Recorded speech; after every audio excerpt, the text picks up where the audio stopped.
우리가 살아가면서 고난에 대해서 얘기를 많이 하게 됩니다. 고난은 항상 왜 나에게만 있을까? 왜 이런 어려움들이 있을까? 생각을 많이 하는 부분들이 있습니다. 근데 우리가 그런 생각을 하기 전에 고난에 대한 부분에 일단 정의가 좀 필요할 것 같습니다. 내가 몸이 아프고 또 내가 재정적으로 어려움이 있고 또 내가 시험에 떨어지고 이런 부분들이 있는 것은 엄밀히 말하면 성경에서 말하는 고난은 아닙니다. 성경에서 말하는 고난을 한번 쭉 보면 한 110여 절 정도 그 한글 성경으로는 나오는데, 그 고난의 의미는 그런 의미가 아니라 내가 신앙인으로서 무언가를 해나갈 때, 내가 믿음을 가지고 무언가를 해나갈 때 거기서 겪는 모든 어려움들, 이것을 고난이라고 말하는 것이지, 내가 일상에서 무언가 내가 몸이 안 좋아지거나 또 뭔가가 조금 내 뜻대로 안 돼서 이것이 고난이라고 말하지 않고 있다는 거죠. 성경에 있어서 고난은 명확하게 분명하게 우리에게 이 말씀을 통해서 들려줍니다. 빌립보서 1장 29절에 그리스도를 위하여 너에게 은혜를 주신 것은 다만 그를 믿을 뿐 아니라 또한 그를 위하여 고난도 받게 하려 하심이라. 그를 위하여 고난을 받게 하려 하신다. 우리가 믿을 뿐 아니라 하나님을 위해서 고난을 받는 것, 이것이 은혜를 주신 사람에게 당연하게 나타나는 그런 부분임을 우리에게 말씀해 주고 있습니다. 그래서 믿음과 고난, 이것은 같이 가는 부분들임을 우리가 생각해 보게 됩니다. 그리고 우리가 고난에 대해서 또 하나 잘못 생각하고 있는, 또 많이 이 구절을 많이 떠올리기도 하는데, 바로 고린도전서 10장 13절 말씀, 사람이 감당할 만한 시험 밖에는 너희가 당한 것이 없나니 감당할 만한 시험 당함을 허락지 아니하시고, 감당치 못할 시험 당함을 허락지 아니하시고 피할 길을 내사 능히 감당하게 하셨다. 여기 감당할 시험이라는 구절이 나오는데, 이것을 감당할 고난이라고 많이 생각을 합니다. 그러나 이 고린도서 10장에 나오는 내용은, 이 시험은 고난이라는 의미가 아니라 거기서 나타나는 의미는 유혹이라는 의미가 강합니다. 언어상으로도 그렇고 영어로도 temptation, 유혹이라고 정확하게 번역이 된 것을 보고, 또 그 구절의 앞뒤 내용을 보면 우상 숭배와 선줄로 생각하는 자는 넘어질까 조심하라, 이 말씀을 한 것을 보면 감당할 유혹 외에는 너희가 당한 것이 없다. 다시 말하면 너희가 유혹을 받을 때 너희가 그것을 다 감당할 수 있는 하나님의 능력을 주셨다, 죄를 짓지 않는 능력을 주셨다 하는 의미이지, 감당할 고난 외에는 주시지 않았다는 의미가 아니라는 겁니다. 그렇다면 고난은 감당하지 못하는 고난도 있다는 말입니까? 결론적으로 말하면 겉으로 보기에는 있습니다. 감당하지 못하는 고난이 있습니다. 예를 들어서 복음을 전하다 순교당하는 경우가 있습니다.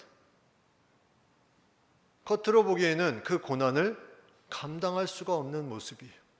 그냥 이 땅에서 끝나버립니다.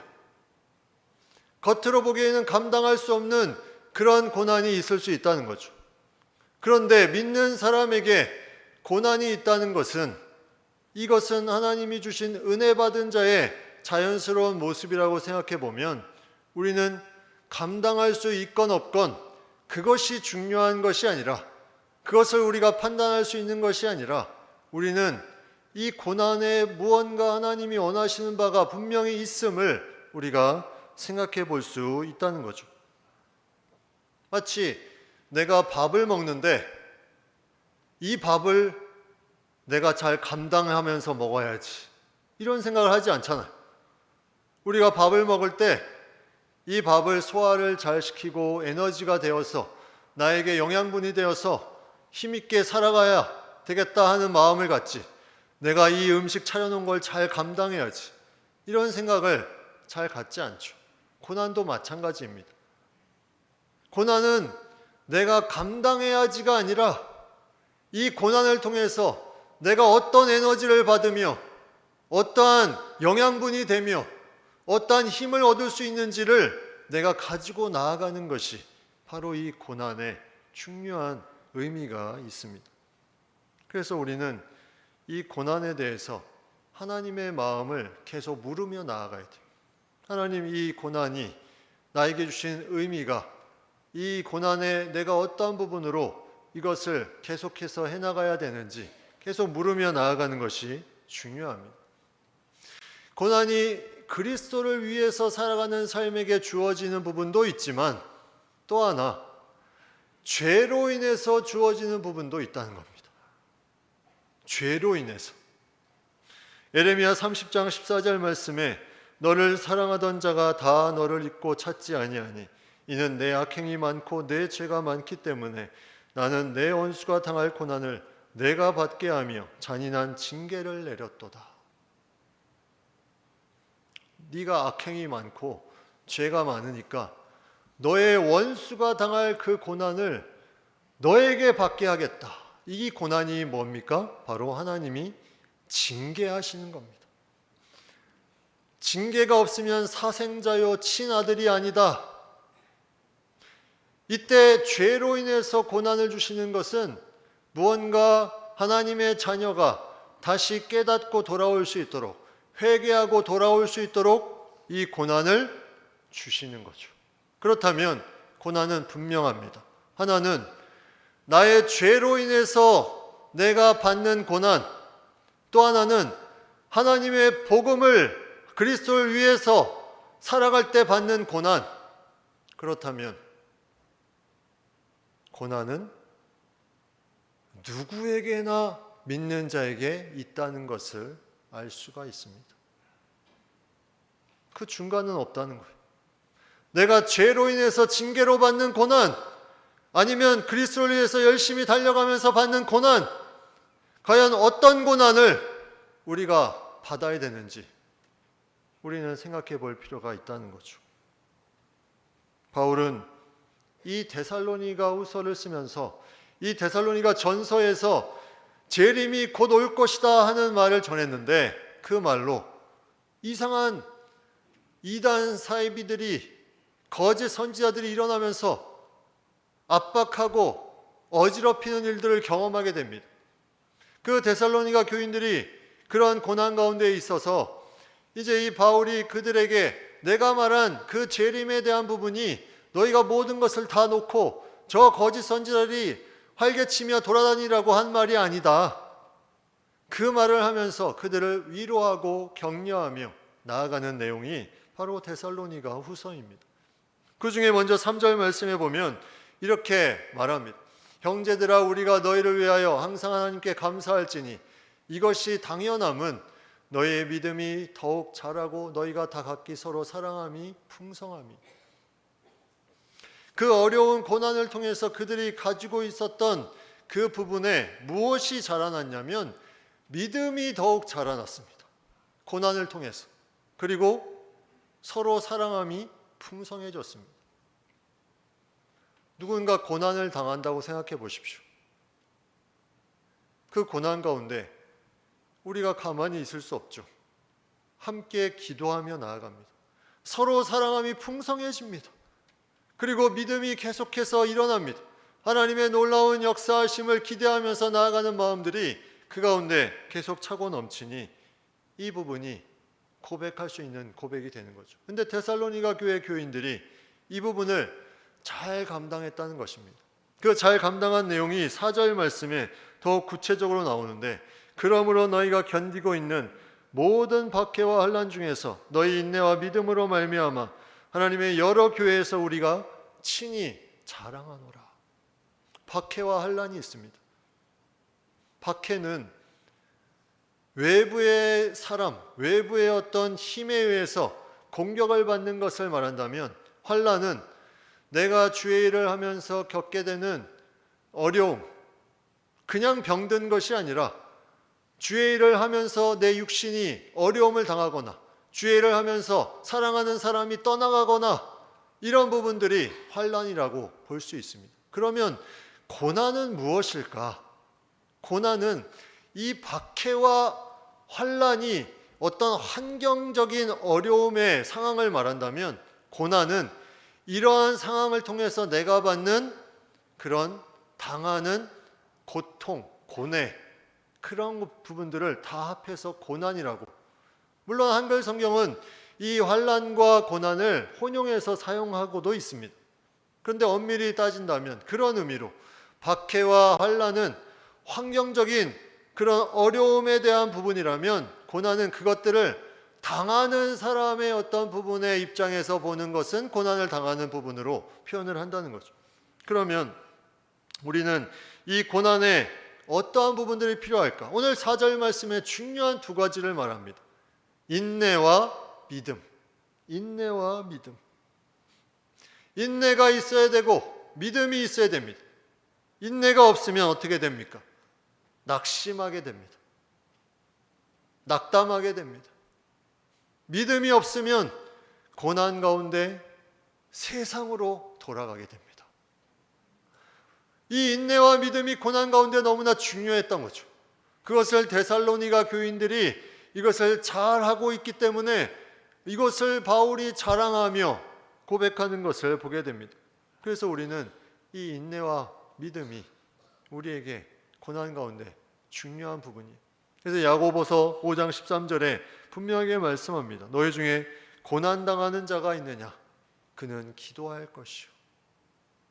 내 힘으로 무언가를 할 수 없기 때문에 인내와 믿음을 위해서 기도하며 하나님을 의지하며 나아가는 것, 이게 중요한 고난에 우리에게 주시는 귀한 기회가 된다는 거죠.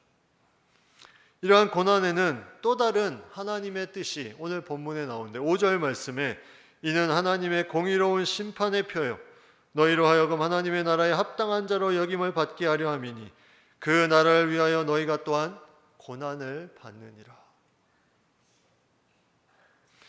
하나님의 나라에 합당한 자로 여김을 받게 하려 함이니, 그전에는 내가 하나님의 자녀인가 의문이 들었습니다. 그런데 때로는 흔들리기도 했습니다. 그런데 이 고난을 통해서 하나님의 자녀로 합당히 여김을 받는 놀라운 일이 나타납니다. 내가 하나님의 뜻 가운데 나아가니까 이 고난을 받게 되고, 그 고난을 통해서 하나님의 합당한 자녀로 여김을 받게 되는데, 그 중심에 뭐가 있냐면 하나님의 공의가 있습니다. 하나님의 공의. 하나님의 공의, 선을 하나님께서 기뻐하시며 악한 것을 심판하시는 하나님의 공의가 그 가운데 나타나 하나님의 자녀로 합당히 여김을 받는 것이 확실하게 더욱더 본인이 알 수 있는, 그래서 이 고난은 하나님 나라에 내가 합당한 사람인가 아닌가를 알 수 있는 놀라운 표시가 됩니다. 내가 교회를 오래 다녔는데 고난이 전혀 없다. 하나님 나라에 합당한 자로 여겨지는 부분도 아마 약할 수밖에 없을 것입니다. 내가 하나님의 교회에 다니면서 이 고난이 계속해서 이루어지는 것을 내 삶에 경험하고 이것을 뚫고 나가는 힘이 그 사람에게 하나님이 주시는 의지하는 가운데 계속해서 있었다면, 그 사람은 내가 하나님의 자녀로 합당한 삶을 살고 있구나. 그 깨달음이 더 강하게 그 사람에게 이루어진다는 거죠. 이것이 계속해서 이루어지면 자연스럽게 우리가 처음에는 요만큼의 고난도 감당하지 못하지만 나중에는 그 믿음이 생기면 계속 감당할 수 있는 부분들, 이것이 내 안에 계속 이루어지는. 그래서 하나님께서 이 고난을 우리에게 주신 것은 기회입니다. 기회. 내가 하나님의 자녀로 합당히 여김을 받는 기회. 그 기회. 하나님의 공의가 그것을 증명해 줍니다. 오늘 본문에도 그 하나님의 공의에 대해서 계속해서 말씀하고 있습니다. 6절부터 9절까지 이 하나님의 공의가 환난을 받게 하는 자들에게는 환난으로 갚으신다. 하나님을 모르는 자들, 우리 주 예수의 복음에 복종하지 않는 자들 형벌을 내리신다. 또 환난을 받는 너에게는 우리와 함께 안식으로 갚으신다. 계속해서 하나님께서 갚아주시고 무언가를 이루시는 공의를 베푸심을 말씀하고 있습니다. 환난을 주는 자, 고난을 주는 자, 그 사람들에게는 고난으로 환난으로 갚으시고 환난을 받는 자, 고난을 받는 자에게는 안식으로 주신다. 이 안식이 무엇일까? 내 안에 고난이 있지만 이 안에 자유함과 평안함과 쉼을 누릴 수 있는 놀라운 특권을 주신다는 거죠. 바울이 감옥에 있으면서도 하나님을 찬양할 수 있었던 것, 고난이 있었지만 그 안에 안식이 있었기에 이것이 가능한 것, 이게 하나님의 공의로 이루어진다는 거죠. 최종적으로는 하나님을 모르는 자들, 복음에 복종하지 않는 자들에게 형벌을 내리신다. 예수님께서 이 땅에 오셨습니다.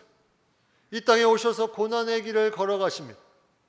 그 고난의 길을 걸어가면서 그 어려운 길에 예수님도 그 모든 길에 변화되는 부분들이 성경에 기록되어 있습니다. 히브리서 5장 8절 말씀에 그가 아들이시면서도 받으신 고난으로 순종함을 배워서 온전하게 되셨은즉, 예수님이 고난을 통해서 온전하게 되셨다, 이렇게 말씀하고 있습니다. 인간으로 오신 예수님이 주여 할 만하시거든 이 잔을 내게서 지나가게 하옵소서. 그 인간으로서 예수님의 고백이 하나님께 의지함으로, 그러나 나의 뜻대로 마시고 주의 뜻대로 하옵소서, 순종함으로 온전하게 되셨다. 내가 고난 속에서 힘들고 어렵지만 하나님의 말씀에 순종하며 온전하게 되어서 하나님 나라에 합당한 자로 내가 확실하게 내 자신을 알 수 있는 기회, 하나님의 자녀로서의 정체성. 그래서 고난은 우리에게 기회가 된다는 거죠. 하나님의 놀라운 뜻이 그 고난 가운데 계속 이루어집니다. 바울은 계속 그가 중요한 부분을 고난 가운데 감당할 수 있었던 것은 바로 이 믿음에 있었어요. 디모데후서 2장 9절 말씀에 그가 하나님의 마음을 가지고 사역 말미에 디모데에게 그가 이렇게 편지를 보냅니다.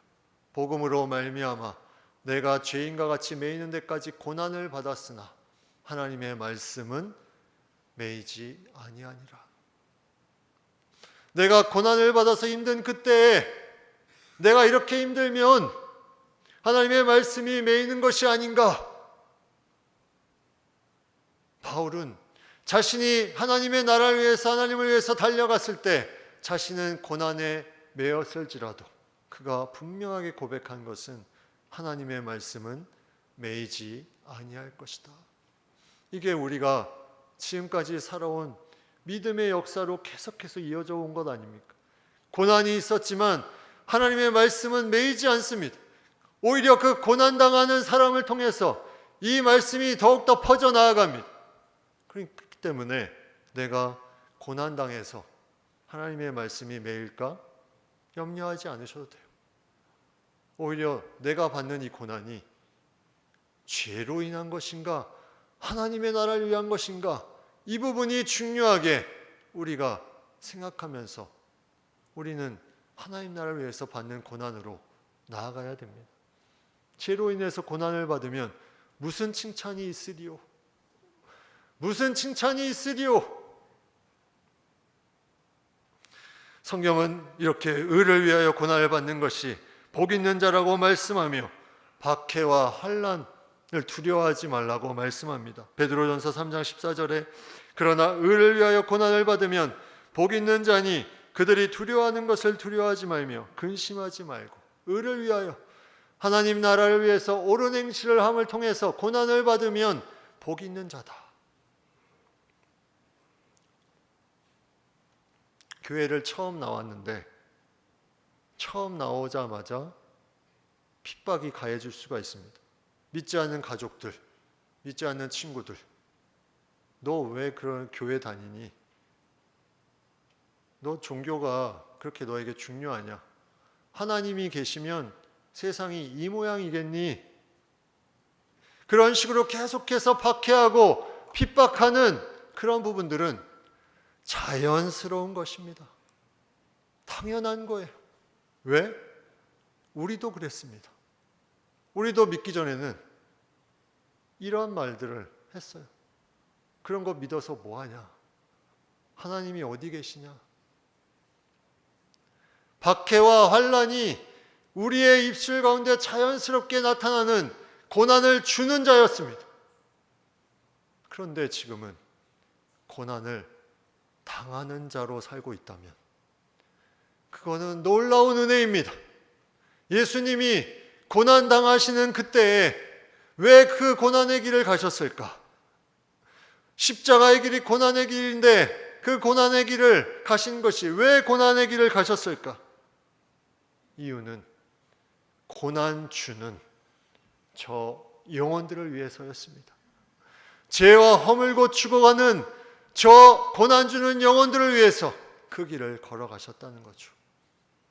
그러면 우리도 그 예수님의 고난을 따라서 걸어간다고 말한다면 우리도 나에게 고난 주는 그 사람을 위해서, 예전에 내가 고난 주었던 그 삶에서 고난 당하는 자로 변화된 그 놀라운 은혜를 가지고 그 사람을 향해서 고난 받는 자로 살아가는 것 너무나 귀한 것입니다. 바울은 그래서 그리스도의 남은 고난을 내 육체에 채운다 이렇게 말합니다.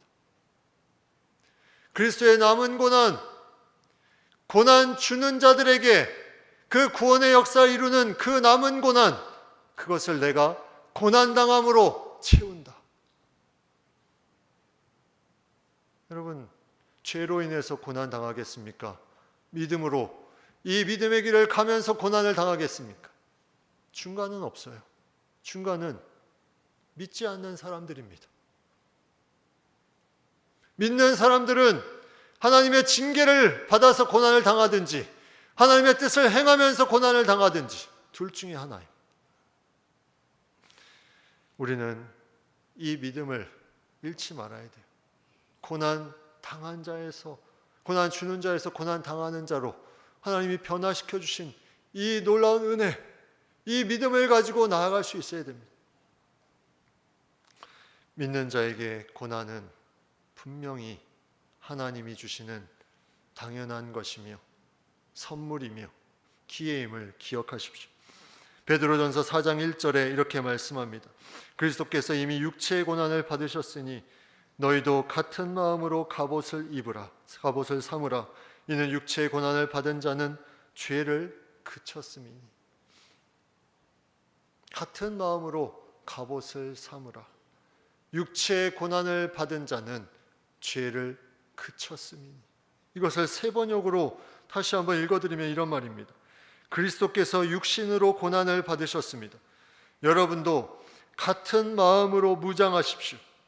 육신으로 고난을 받은 사람은 이미 죄와 인연을 끊은 것입니다.